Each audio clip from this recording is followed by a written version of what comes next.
Good morning.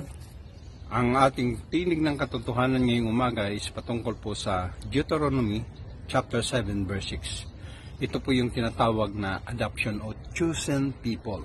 Okay, gusto nating maintindihan na hindi tayo na-adapt o hindi tayo inaring anak ng Diyos dahil sa pamagitan ng ating kagandahan o kabutihang loob o mga ginagawa. Nagkakaroon ng Diyos ng pagpili o inadapt tayo ng Diyos dahil sa ating panampalataya sa kanyang anak.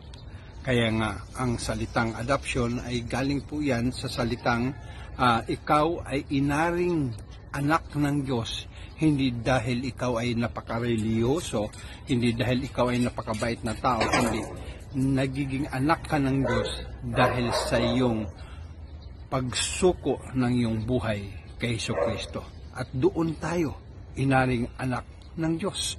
Kaya nga sa Deuteronomy chapter 7 verse 6, pinili ka ng Diyos hindi dahil ikaw ay napakabuting tao. Pinili ka ng Diyos dahil nais niya na ibigay sa iyo ang biyaya na walang katumbas, biyaya na hindi kayang pantayan ng mundong ito. Kaya yun po ang ibig sabihin ng pagiging adoption. Good morning.